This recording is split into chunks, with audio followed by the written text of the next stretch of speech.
everyone, it's Darkseeker here again. Welcome back for another video. So today we're playing MartianBuu's Jade, Shudderwock, Shaman. But before we get into the deck, let's just take a moment to sit back and enjoy this glorious music that is playing in the background.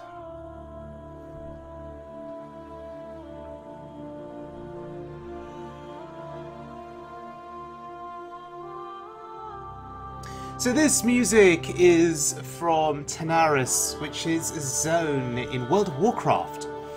And in Tanaris is Gadget-san. And you'll be familiar with Gadget-san through Hearthstone as well. And in Gadget-san you have Cataclysm. So there's my link to World of Warcraft and Hearthstone. So this music track is relevant to our deck today because Cataclysm is in our deck. Okay, how do we go about playing this deck?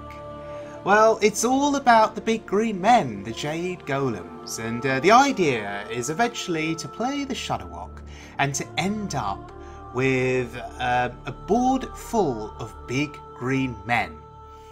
Because your Jade battle cries will have been repeated, and I guess at the same time you want to have got your Lothar battle cry into the Shudderwock pool, the Antique Healbot battle cry into the pool. So on that final turn of the game you have a board full of big green men, you've blocked out enemy spells from being cast to clear the board, and you've healed up sufficiently such that whatever your opponent has on the board won't be able to go face and kill you. Meanwhile, you've got these big green men standing on the board, and it should be enough, hopefully, to finish your opponent off. And let's not forget, the quest is played in this deck, so you can double your battle cries. So consider the tour guide.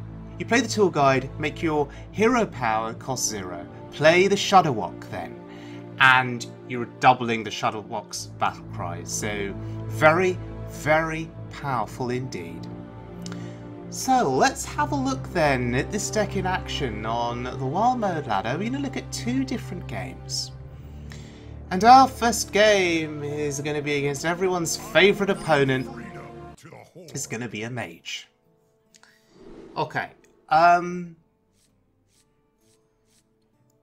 quest is definitely worth keeping here. I'm looking for Cage Match Custodian, and we get Cage Match Custodian. Okay. And we get another one. Look how lucky we are. So the plan could be just to play a Custodian on turn 2, draw Jade Claws, play the next Custodian, draw the other Jade Claws. That's a pretty good start for us, I think. Questing Explorer, actually, I'm really tempted by. I think the stats are pretty good on it as well. It's, 2 attack, 3 health.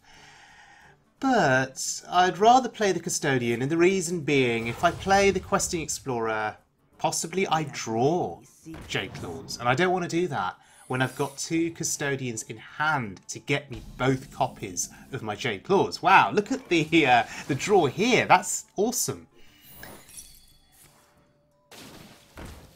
Another Questing Explorer picked up. So 2 Questing Explorers, 2 Custodians in this early game. I think that's pretty amazing. What would top it off then is maybe Ice Fishing to draw Toxfin. And then we at least have guaranteed board clear against the Secrets Mage. Assuming that we don't play Flurgle into Explosive Runes. Of course it's the right way. Oh, Glacial Shard. It's actually quite nice here. That Water Elemental, though, is still going to be pretty annoying to deal with. It's got 6 health.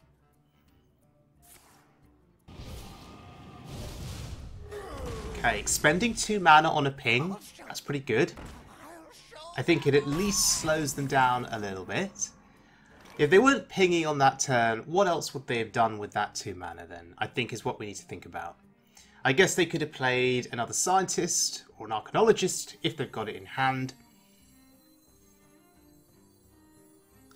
But by pinging, I guess they think that I can't trade everything into the water elemental and kill it off. This wasn't on the map.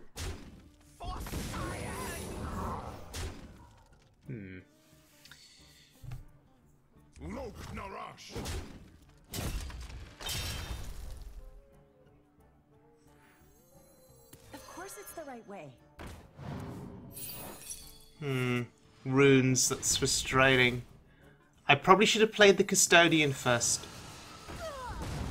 Although, actually, the Questing Explorer absorbed one more of those runes and explosive runes damage. That could actually be really pertinent. Taking one less damage from explosive runes by playing a 3 health minion rather than a 2 health minion. But wow, they are going all face here. Interesting. If only we'd draw an antique healbot, we'd be really happy.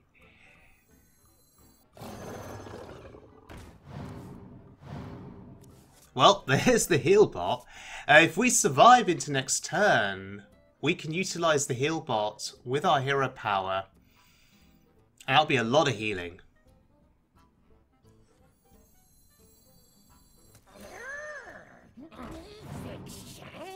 Okay.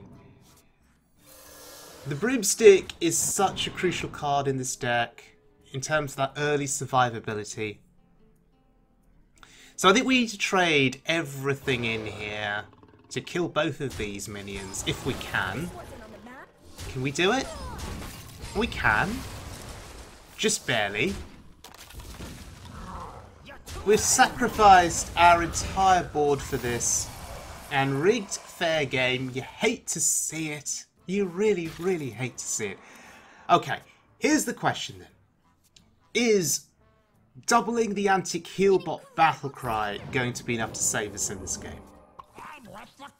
That's the question that we need to ask. And would I even have any chance of winning this game had I not drawn antique healbot?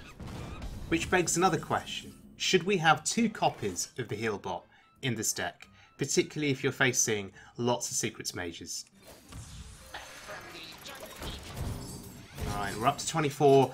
That seems like a lot, but with the burn that they have access to, we've not seen fireballs yet. There's a second Cloud Prince. Excuse me, Second Valet. Yeah. Oh, second Cloud Prince. They've got it all. Okay, antique healbot wasn't quite enough there, but we do have Toxfin and we have Flurgle, my favourite combo in all of Hearthstone. Here we go. Goodbye, board.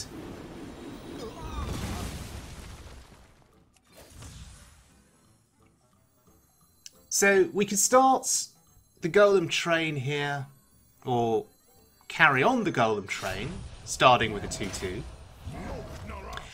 And here's the game-winning play. Gaining that armor. So crucial, so important. I'd forgotten about Armor Vendor. I'd forgotten that it existed in the deck. And it's proving here to be incredibly valuable. Life-saving, game-winning. And now we're starting to out-pressure the mage on the board. 2 Cloud Princes gone, 2 Valets gone. So what explosive burst is left from hand? Well, it's the fireballs, right? And so if we can keep control of the board, we should be fine going forward.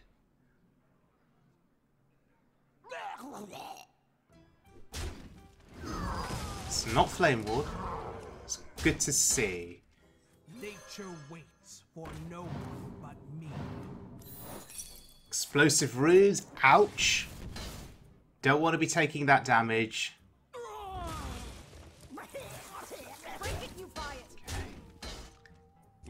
May as well just get that damage in face with the weapon, because we can play another weapon. And so we're racing the mage now, with the big green men. It's their burn spells versus the Jade Golems. Wow, expending a ping on this injured Flurgle. And I don't think it matters what minions they play going forward. We can always trade in and kill off anything that they play onto the board itself. It is just that burn that we have to be concerned about. If you think about double fireball and a few pings to the face, that can just be enough to kill me over time, unless I can get the other armor vendor. Okay.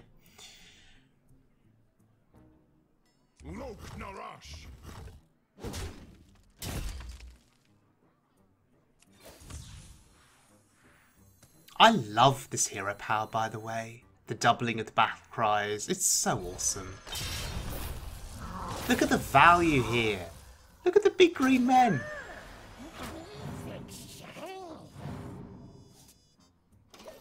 Okay. Deal with this board. You got to assume that one of those secrets is ice block. So we're looking at 2 turns here for our race. There's fireball number 1. Puts us to 9 though. So over 2 turns we should be fine, he says, but then, you know, unexpected things can happen.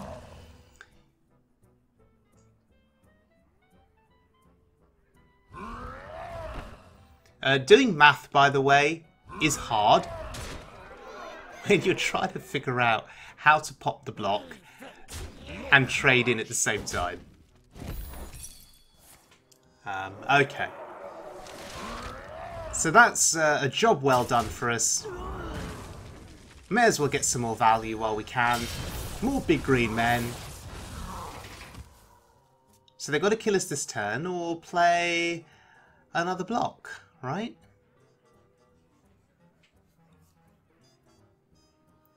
Even if one of those cards in hand was a fireball, yeah, it wouldn't be enough.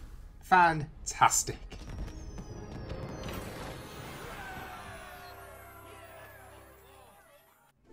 Okay, joining this game in progress. It's a priest game, which means it's going to go on forever. And look, it's big priest. So, the thing to note is we have a lower third battle cry in the pool. Devolve has given our opponent an interesting board. And I'm happy to have committed the Devolve and the Flurgle and the Toxfin, because I want our opponent to start resurrecting those Void Walkers. Now, big priests can't really do burst damage from hand, right? So we should be safe at the hell total. Now, I'm committing the broom here because I really, really want more of these Void Walkers to die and to be added to that resurrection pool. Because that is the only way I'm going to win this game if my opponent starts resurrecting absolute rubbish. We need to survive up to the point where we can play the Shudderwock. And I think we still have a little ways to go before we get there. So it's all about the survival up to that point.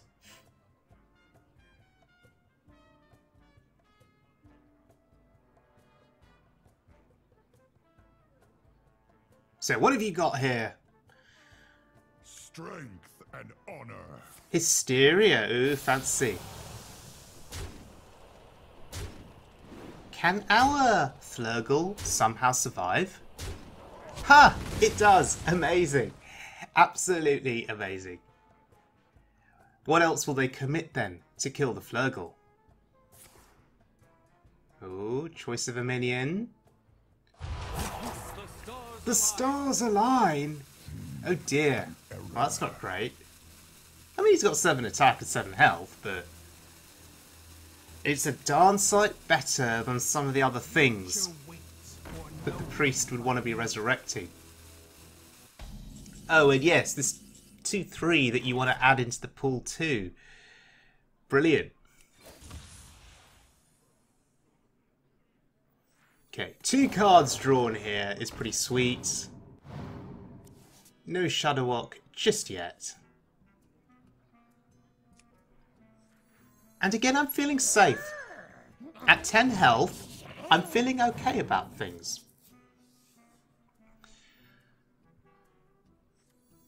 Just trying to figure out how we want to play the rest of this turn. I guess we've got to kill everything on the board, right? I want to do everything in my power to preserve this Flurgle. So getting the value trade on it I think was good. Hopefully, if there's no way of killing off the Flurgle, the priest will play another big minion. We'll trade the Flurgle in and it'll get more value. Brilliant. Psychic Scream I guess is a possibility. No? Shadow Essence? Okay, Shadow Essence into a proper big priest minion. Although it's only a 5/5 and it's not that bad. This Death Rattle is annoying, but Flurgle's going to do some work here. Or do we want to throw Flurgle into that?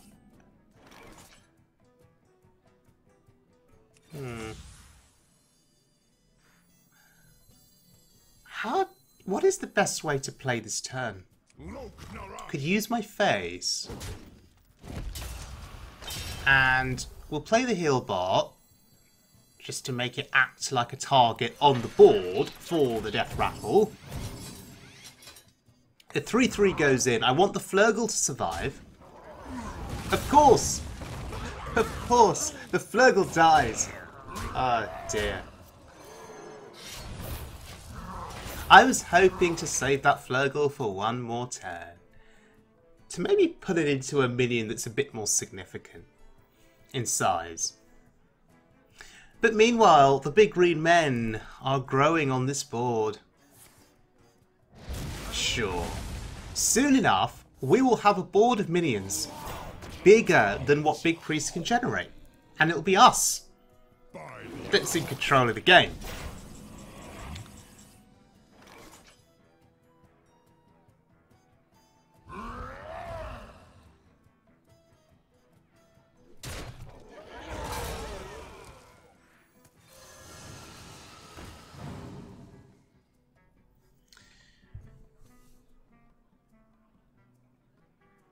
So I guess we just put the 4/4 in.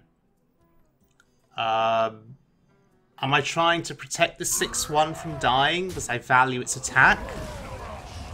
In which case, should I have played a Glacial Shard to protect it? I don't know. Anyway. It's fine. We're growing the big green men. Now the Shudderwock is nowhere to be seen. It's hiding in my deck. Will it be the last card that we get, I think is the question.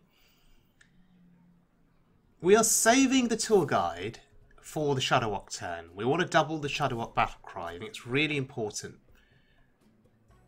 Because within that is the lower third battle cry, and we need to cut the priest out from doing something stupid that could decimate a board of big green men. Spellstone. Ugh, only one bad result there for the priest. Bit of hold. Oh, we don't get the Spellstone. Oh, that's really good for us. There's the Shudderwock. Finally. Okay, so how do we want to do this? Do we want to clear this board and wait another turn? I think so. So I'm just going to play stuff onto the board, low value minions, in the hopes that when we trade into the Obsidian statue, that something good doesn't die on this board. But the aim is going to be to kill everything.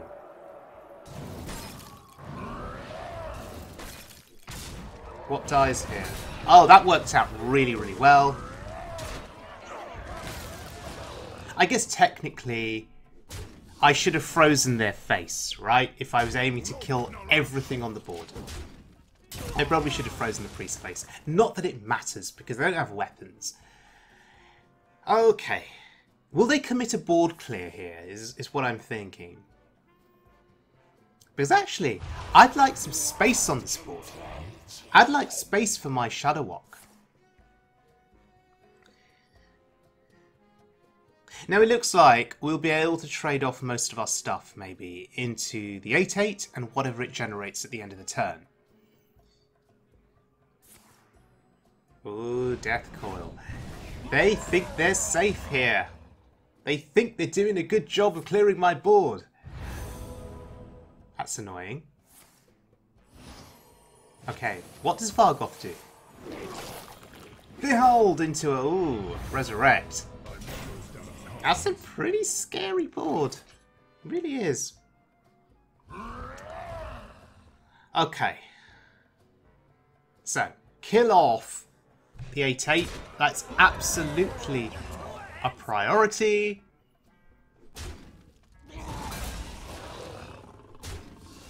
Kill off the next minion with the next highest attack. And it's time. Are you ready for this? My jaws that bite, my clutches that bite, my claws that Lothar, lovely. Big green men, lovely. Healing, lovely. Kazakus, sure. Armor, great. Oh, they got Rush, brilliant. Out of cards, oh dear. So you've got to note that we don't have return to hand effects for the Shudderwock here. So we are reliant on this big board to do the job.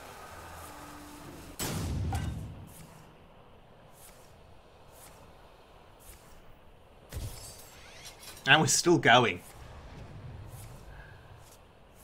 But even if this board does get cleared, one thing to note is that we have Jade Claws in hand and we can double the battle cry on it. Okay, we managed to clear the board and now the priest has to decide how they're going to deal with it. They're blocked out on big spells thanks to Lothar. All they could do is play minions. So do they have a minion that could save them here? I don't think they do.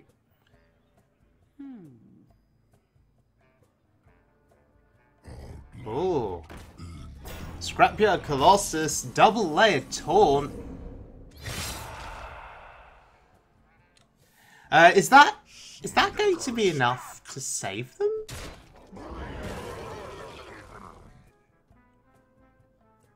We deal the 3 damage, get rid of that first layer. Am I overthinking this more than I need to? I think I'm overthinking this more than I need to. So how much is this? 12, 11, 9. And it's precise lethal. Fantastic. Fantastic.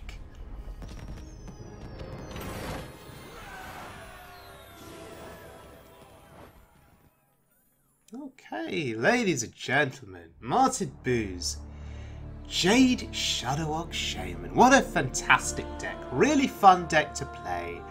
I love Jade Druid, as you well know. I publish quite a few Jade Druid videos. So anytime I get an opportunity to play Jade Shaman, that still makes me very, very happy because it's Jade centric. And I like the Jade Golems. I like the big green men.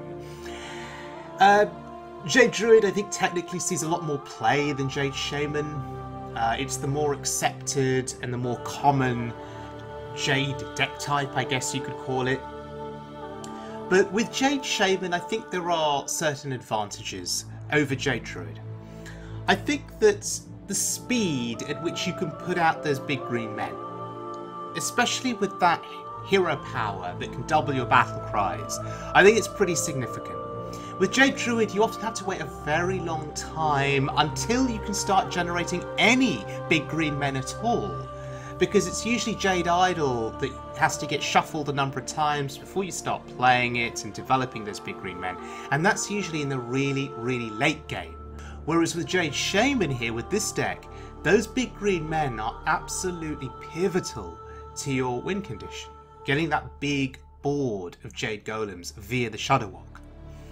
And I think this deck just got a lot better recently because of Firemancer Flurgle being introduced into the game and giving Shaman access to this really cool board clear.